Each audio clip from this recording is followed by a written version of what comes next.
Welcome to this episode of our program Daily Debate. As usual, we will be discussing a contentious debate. Yesterday, we saw the inauguration of President Abdel Fattah al-Sisi to several projects, plus the University of King Salman, which is considered to be one of the biggest in Egypt. That was at the Red Sea resort of Sharm el-Sheikh. The president announced that Egypt is working on establishing universities with international specifications and standards to achieve a decent education so that people, rather young people, can really find real job opportunities. The president said that we have reached 100 million of population in Egypt, means that we need 100 universities, and that Egypt has already 72 universities so far, and so we are expected to reach 125 million by 2030, and then we will be in need of 125 universities. Ever since assuming presidency, the president has been keen on investing at the capital resources of Egypt and in youngsters.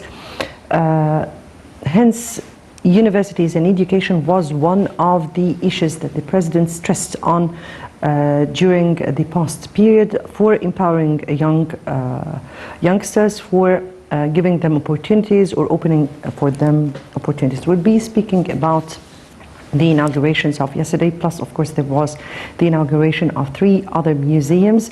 We'll be speaking in that and more later on in our episode. Before we delve into our discussion, let's first have a quick look on the top story of the day.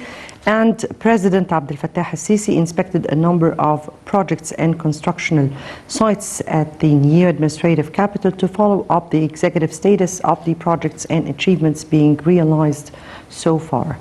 Presidential spokesman Ambassador Bassem Radi said that the president inspected during his tour the bank's district and Egypt's Islamic Cultural Center, in addition to a number of sectors and housing units, plus the government district that includes headquarters of the governmental authorities such as the cabinet, the parliament, the Senate Council, among others. The head of state instructed to abide by precautionary measures to avoid a spread of the coronavirus pandemic among workers at various constructional sites.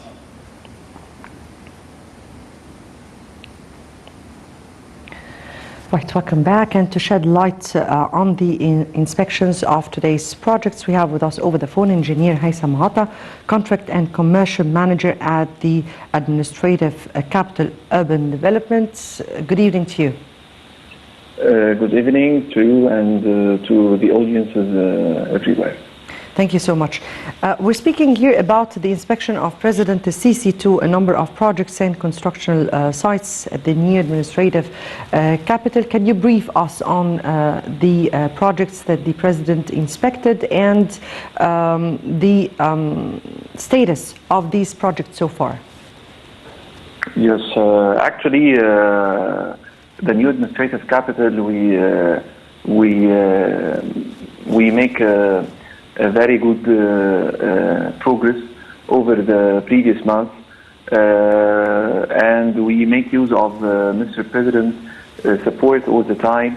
We received these kind of visits each 2 to 3 months in order to stand on the current progress of the project and to stand on the status there, and this will give us a very high initiative to continue and to exert more effort. Actually,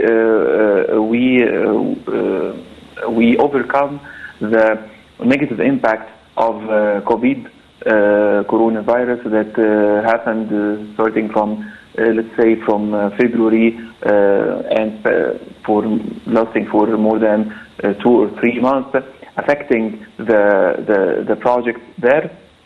But positively, we can overcome these negative impacts, and the contractors there and every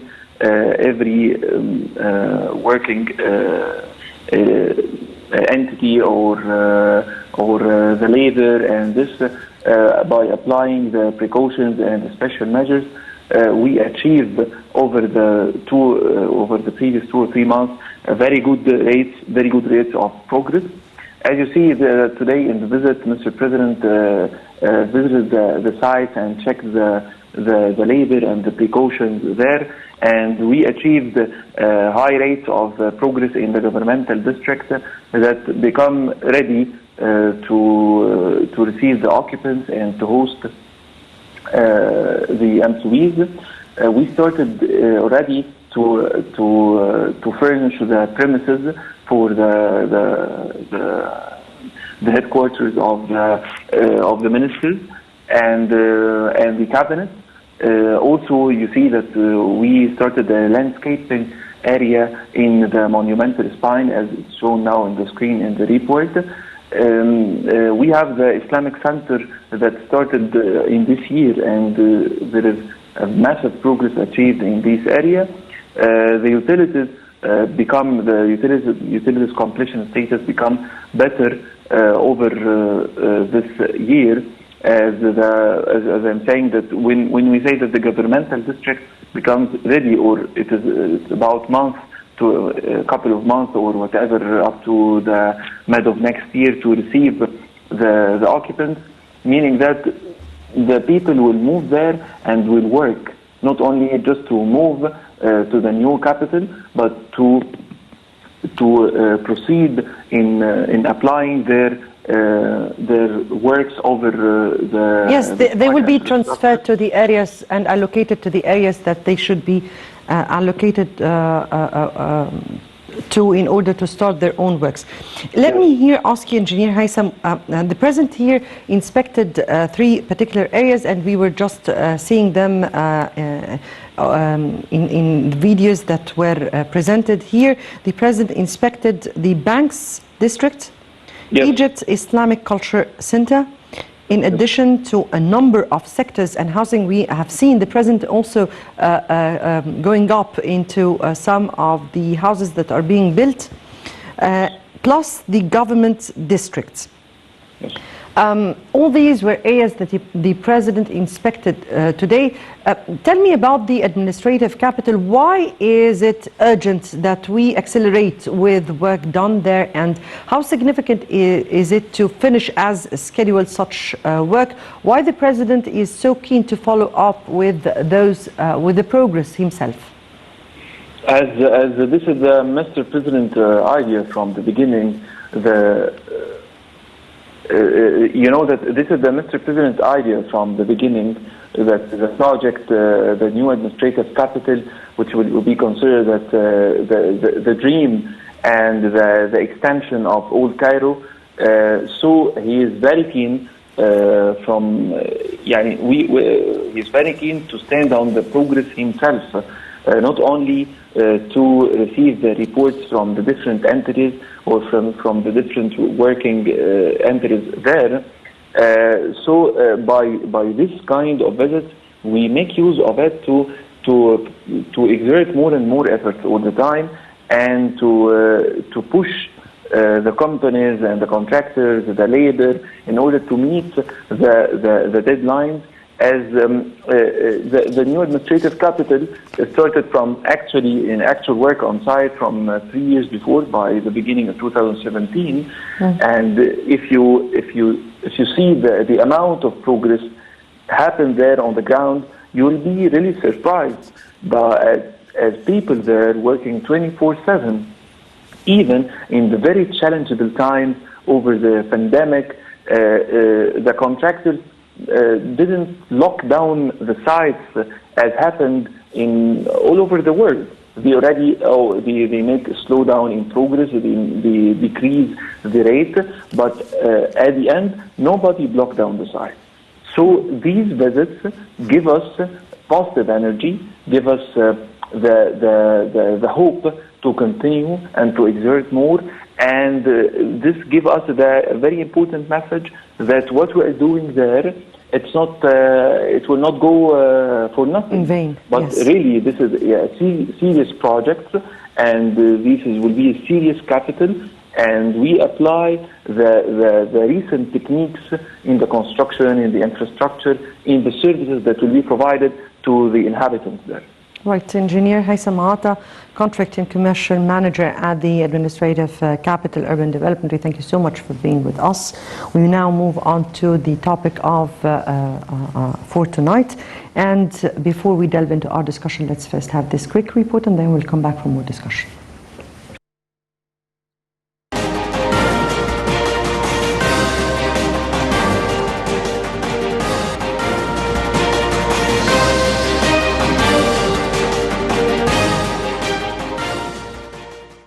President Abdel Fattah el-Sisi attended on Saturday the opening ceremony of the King Salman International University in the resort city of Sharm el-Sheikh.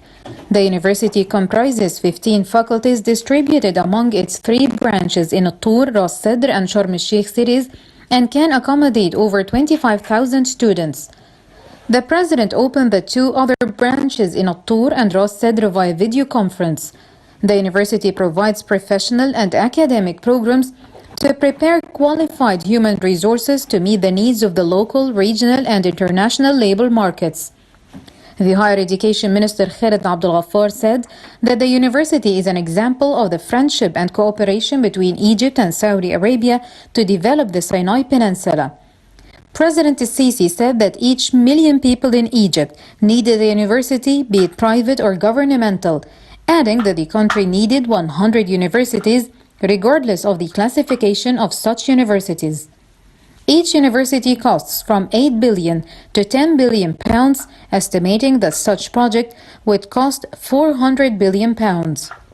At the ceremony, President el-Sisi opened the Royal Vehicles Museum, Sharm el-Sheikh Museum and the Kafr el-Sheikh Museum via video conference. The Ministry of Tourism and Antiquities, Khalid Al-Anani, said that 17 museums have been inaugurated or developed throughout the past 6 years. The president also witnessed the opening of several national projects established to develop the Sinai Peninsula, including new roads, residential complexes, potable water stations and seawater desalination plants. The project included El Bardawil Airport in North Sinai, a 231-kilometer road connecting the Ahmed Hamdi Tunnel with the ports of Taba and Nuweiba, and the new seawater desalination plant in Sinai's Al Arish city. In the past 6 years, he said, Egypt spent 600 to 700 billion pounds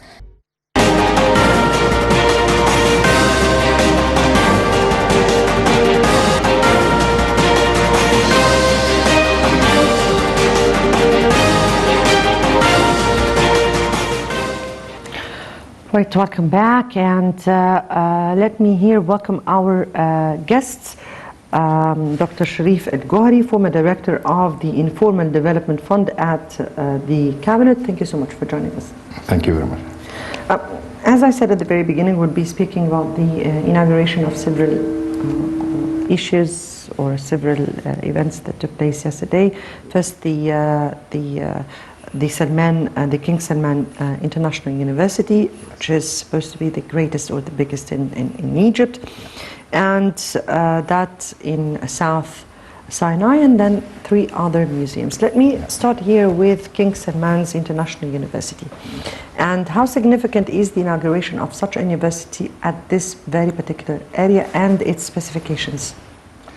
In fact, the inauguration of Salman University, it is give a lot of impression about why the government is looking for these universities, and I think His Excellency President Sisi already mentioned yesterday that we had a gap in the number of universities to cover our population. Our population is about 100 million, and for that he said that we need at least 100 universities, and we have only 72. For that, the government in fact put a strategic plan to construct a new universities, and these new universities had different images. Firstly, of course, it is the university give the development an opportunity.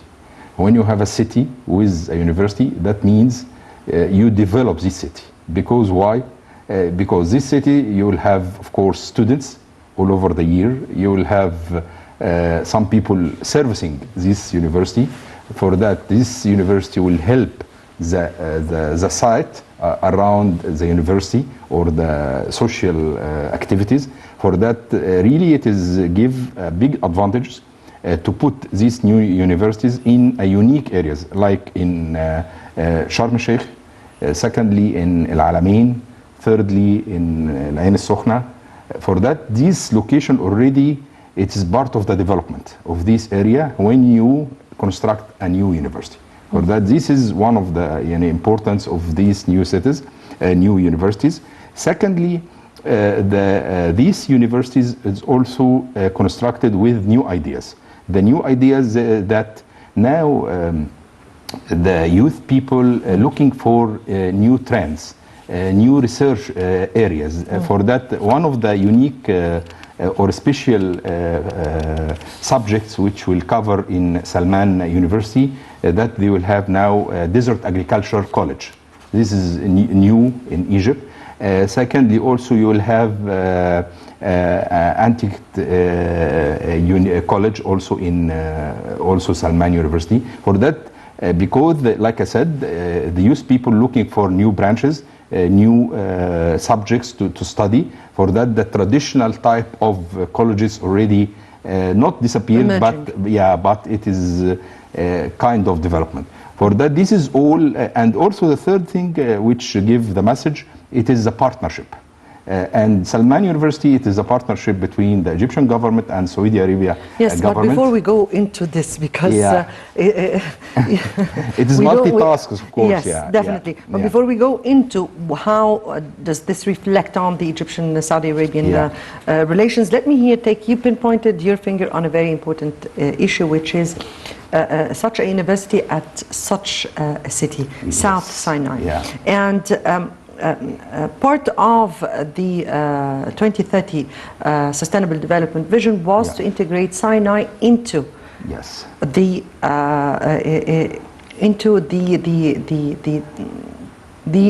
vision itself. Yes. Let me take here, how far did such a city need a university at such? How does this, or what does this mean for the youngsters who are living there?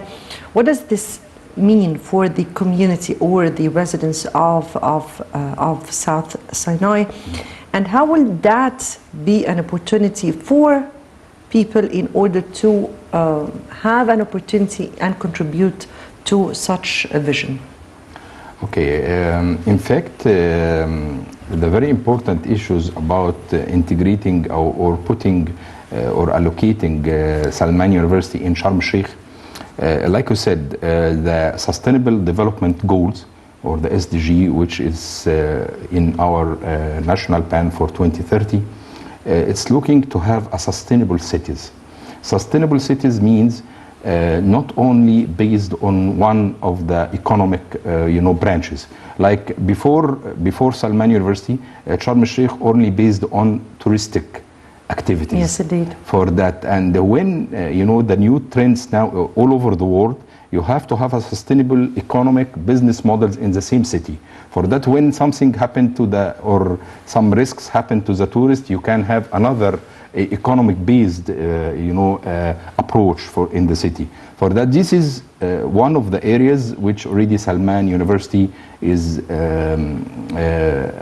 highlighted when they allocated in Sharm el-Sheikh. Secondly, to give all over the year activities in the city. The university, like I said, the students already now that the new trends in the university, you have a semesters. For that, you have all year around some people going and back, and for that, will give the life for the city itself, and also it gives an opportunity for the people living in Sharm el-Sheikh. For that, the idea of allocating such an international university in such a city, in fact, it gives a big advantage to the city itself, and in the national plan, it will give big advantage also. We're speaking about university, we're speaking about education, and education has been put at the forefront of the leadership priorities in order to create a generation that is able and capable of confronting challenges that we are passing by. How far do you see the efforts exerted in order to elevate the standards of education and to start with new curriculum or curriculums inside education, as you pinpointed your finger on new colleges and new universities and new kind of education? Yes. In fact, the new trends now in education, and we already faced that during COVID-19, that already the online activities already took a lot of time of the education, coming from the primary till the university or high level education. So these new trends, which now already facing the world itself, already, and if you look for the high education branches all over the world and how they affected by COVID-19, you will surprise that already different researchers and different universities all over the world had suffered during COVID-19, and now the new generation already, some of them already transferred their kind of attitude to study new ideas, new branches like computer science, like I said, desert agriculture, renewable energy systems, because this is the new trends of science. Also, the new types of also medical subjects already to treat COVID-19 and the other also diseases. For that, the new generation now already looking for these new branches. They not looking for traditional type of high education, and also the risks all over the world already push these new trends. For that, like I said, now you will have also a new curriculum for, like I said, for desert agriculture. You will have another curriculum for also design of museums and touristic, issues. Also renewable energy systems, it is part of this new education, like I said, computer science, and also the space science or something like that. Yes, I understand different branches that have been emerging, like the biotechnology, the biomedical technologies, and other emerging branches of education. How is that, or how would that really reflect on our sustainable development vision? I mean here, when you are creating a generation that has different kind of education, how would that reflect on the sustainable development vision that has been put by the leadership? In fact, our sustainable development plan, it is based on the SDG. It is the international SDG, Sustainable Development Goals, with 17 subject covering 17 goals. One of them to find opportunity or job opportunity for all, and to have a quality of life of your people, to have less poor people. For that, this, like I said, this new trend of the new generation, and in fact, Egypt has a unique opportunity, because we, like President Sisi comes to say that a lot of times, that we have, in fact, the youth, it's our future. Yes. Because almost 40% or 50% of our people are youth now, and these youth people, in fact, this is the future of Egypt in 2030 or 2050, when these people or young generation will grow up with this new trend of education, with international education type of form of education. And if you look for, Europe or the other countries, they have a lack of youth people, and they already, and you can imagine also of the effects of COVID-19. One of the problems happened already during these last months is that all the universities in Europe or in the US already stopped to have any international students. And you know normally that all the researchers done in Europe or in the US already based on international students. When they travel there, they do this research in master degree or PhD degrees. For that, in fact, they already suffered now of this problem. And I think this is another opportunity for our countries. When you have high educated people covering the new technology, covering the new education fields, for that they already can support our countries, and also in the future can also transfer this knowledge to the other countries. Just before we move on to another sector, let me here take what you started to speak about, which is how does that reflect on the Egyptian-Saudi relation and cooperation, and how does this reflect both leaderships' keenness on cooperating together in what they can say investing in their own richness and capital, because human resources are capital. Yes, that's right. Please. In fact, our relation, of course, with Saudi Arabia, it is or very advanced relation, and in fact, they are our neighbor, they are our brothers, in different things, and the relation between the two leaders already very good, and this kind of cooperation or partnership in such university, and it is already touched, or the name it is with King Salman, already give the opportunity that already both leaders of the countries already had keen to have this cooperation in a high level system, and they support this type and give the message for both countries, for the people in Saudi Arabia that already because they already have, like you said, put all the scope on the youth also in Saudi Arabia,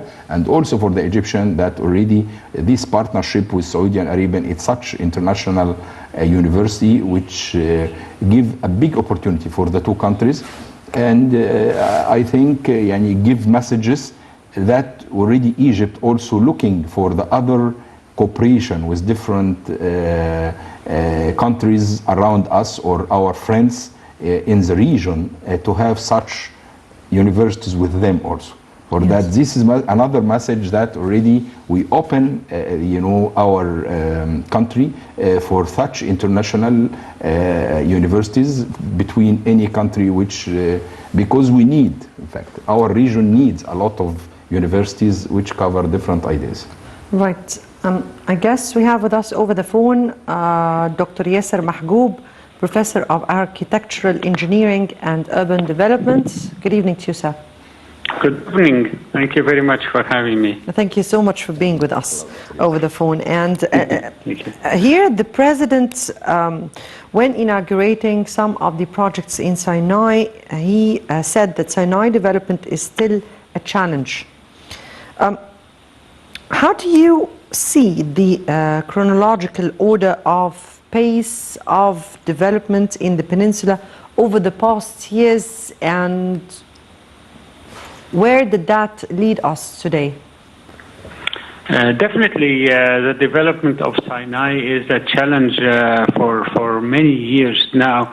Our generation has witnessed the occupation of Sinai and the liberation of Sinai, and how happy we were when we finally had our beloved land again in our hands.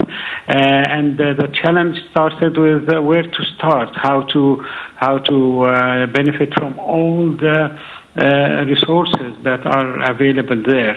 The minerals, the coastal areas, the coral reefs, the beaches, the mountains. Sinai is full of potentials. Many activities started there, but it's not enough. Sinai is a large area that requires many types of activities.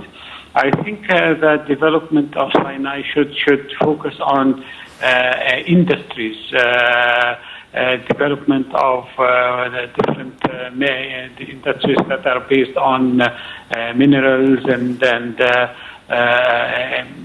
also industries that are high-tech industries that do not require large open spaces. It can be distributed all over the world from that magnificent spot.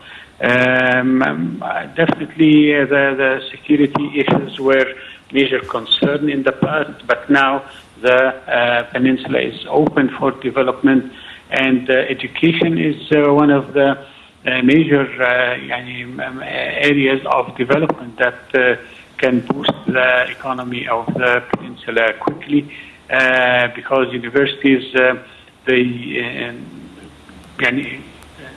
provide activities and people and knowledge, and so it can be a hub for all these industries that can start there. Dr. Mahgoub,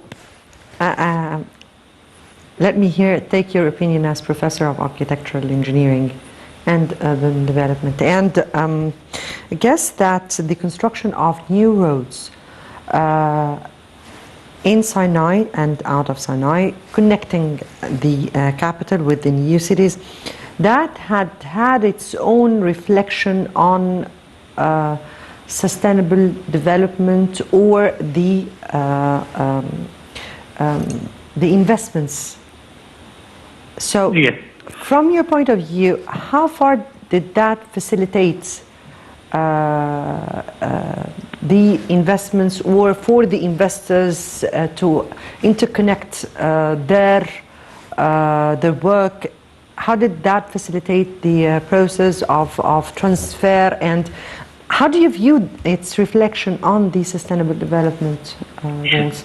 Transportation is a major vehicle for development. If you cannot connect, you cannot develop.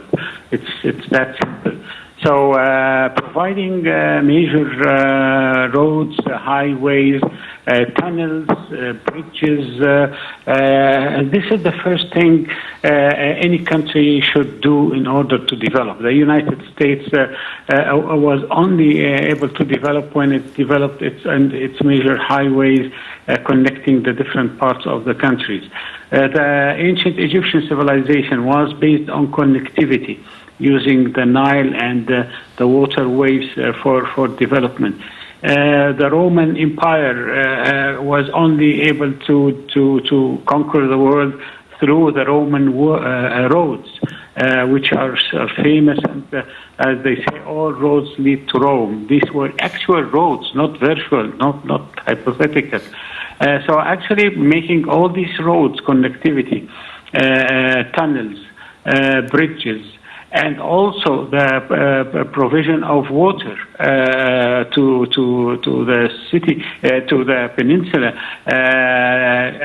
This is extremely important. People need to drink, and maybe can provide some agriculture, but it's maybe for drinking water.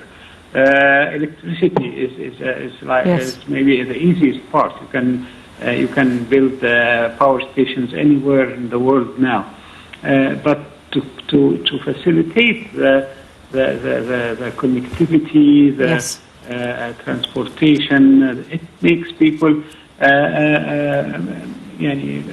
go and come back and visit and live there easily and integrate Sinai into our plans. Definitely. We will only be able to integrate it with mainland Egypt if we have more roads, more tunnels, more bridges that connect. I remember when we first went to Sinai in 82, I think we used to spend like 3 or 4 hours to cross the tunnel, but now you can go there in a couple of hours. You'll be from Cairo will be inside Sinai. Yes, actually we used to be lost, but anyway, Dr. Yasser Mahgoub, Professor of Architectural Engineering and Urban Development, thank you so much for being with us. We move now to our next report, and President Sisi inaugurates a number of development projects, pressing forwards with state plans to develop the strategic peninsula. Let's watch this report.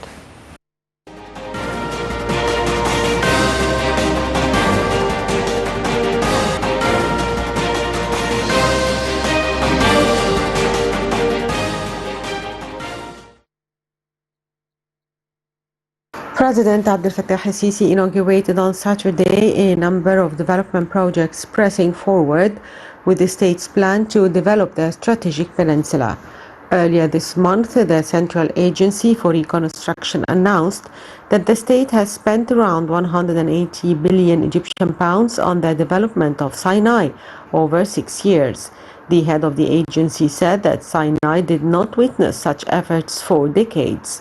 The Central Agency for Reconstruction alone has contributed 18 billion pounds from making up 10% of the mentioned figure from one state institution.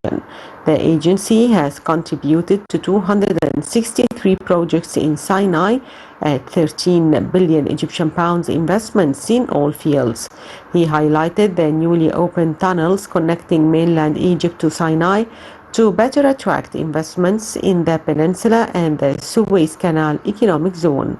In April, Ahmad Hamdi's second tunnel was inaugurated to connect Suez to South Sinai. Ahmad Hamdi's first tunnel in the same city was opened in 1981 and is also used to cross from Cairo to South Sinai, but it was usually overcrowded, prolonging the movement of trucks and large equipment into Sinai.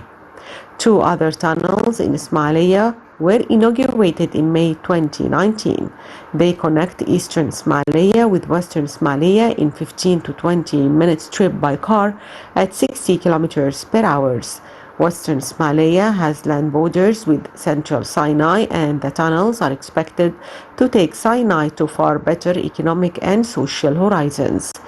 In the Mediterranean city of Port Said, the two companies built two tunnels. By November 2019, they shortened the travel time crossing the Suez Canal to 10 to 20 minutes instead of waiting for a turn on ferries for days. Moreover, 5 bridges have been constructed above the Suez Canal crossing over to Sinai to facilitate the transportation of goods between cities east-west of the canal. Suez, Ismailia and Port Said are the 3 cities overlooking the Suez Canal that were mainly given life by the waterway. They share borders with Egypt's delta as well as the Sinai Peninsula. The many tunnels and bridges will breathe life into the once somewhat isolated peninsula, as transportation of goods and people is now much easier, promising a bright future for the 60,000 square kilometers area.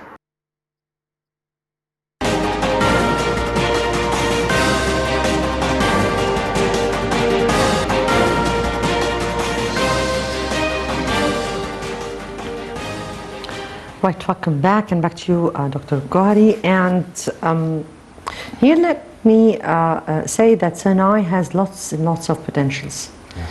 And that the leadership has been so far trying to exploit all the potentials of Sinai. Yes. Tell me about the efforts that were done in this domain, and tell me how far did we reach so far this? In fact, the Egyptian government already put a lot of effort in Sinai, and I think, like the president said already, they spent about 600 billion Egyptian pound, which is huge amount of money. And the project, in fact, covered different branches. Like you can see the universities or the education branch, transportation in the kind of roads, tunnels, which already connect Sinai to the other government. Also industry, minerals in Rashid and near also Sinai. Also the other industry in North Sinai, like cement factories and other kind of industries. Also the touristic cities, they already had a big effort on that. Another issues also agriculture, which already, and also water desalination, water treatment facilities. For that, these all kind of projects already cover all the sustainable development goals and subjects, which already will attract, of course, investment, will attract people to live in Sinai, to attract the development and the investors also. For that, this is multidisciplinary kind of project which cover all the development branches. Already will give the idea that the government already focusing on Sinai, because it is a strategic place for Egypt, and give a lot of attention, of course, of the government and all the people of Egypt. And let me here ask you, we've been seeing in Egypt here kind of momentum, particularly in infrastructure, yes, in roads, highways, and bridges and tunnels and all this. Not only the construction that interconnects the capital to Sinai, but also to new cities. Yes. How do you view that work? How do you view the work exerted in this domain, and how far was that very essential in order to carry out with our plans?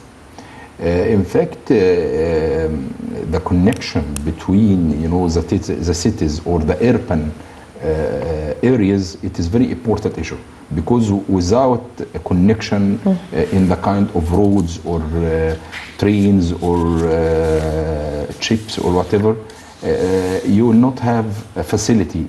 And if you look for Egypt, before we have this new road plan, the government already constructed in the last years about 3,000 kilometers of roads, 3,000 kilometers, which cover all over Egypt, which connected all over the cities. For that, you can now travel through the Red Sea from Port Said till Marsa Alam or Shalatin or Halaib.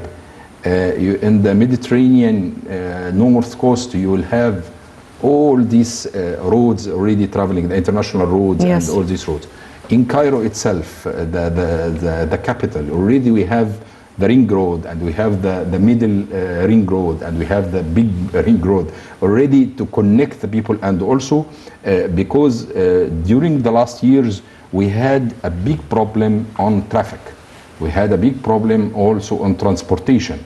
For that, when you solve this problem, already you will attract the people to come.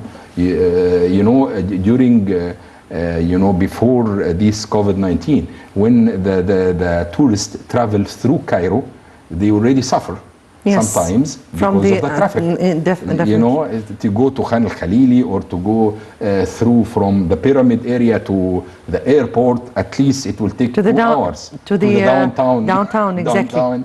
For that, the kind of transportation, the kind of bridges already constructed, the kind of roads already solve these issues. For that, I found that the success of the Egyptian government through the last years for constructing these type of roads or transportation system already give a big advantage to our sustainable development plan. I have only 1 minute for me left. And in that, I would like you to speak about the development fund and how it contributed to the plans of the whole state. As a development fund from the government itself. Yes. In fact, the government already put, like I said, billions of pounds to investigate or to invest in the development. All these development projects will reflected in the future to our new generation. It will already give opportunity for new jobs. It will give opportunity like the new capital. It will give opportunity for investment, for the people to distribute all over Egypt, to also to extract these crowded cities and make already homogeneous distribution of the population all over the cities with economic base. And this is a very important issue, that all these new cities, all Yes. these new communities will have an economic base. And this is a very important issue Very in our much, plans. very much indeed. However, my time is out and I have to end it here. I'm sorry. No. Thank you so much, Thank you Dr. very Sherif Gohary, former director of the Informal Development Fund at the Cabinet. We thank you so much for being with us tonight. Thank you very much. Dear viewers, many thanks for watching. Tomorrow will be another contentious debate with another colleague. Until tomorrow, it's good night.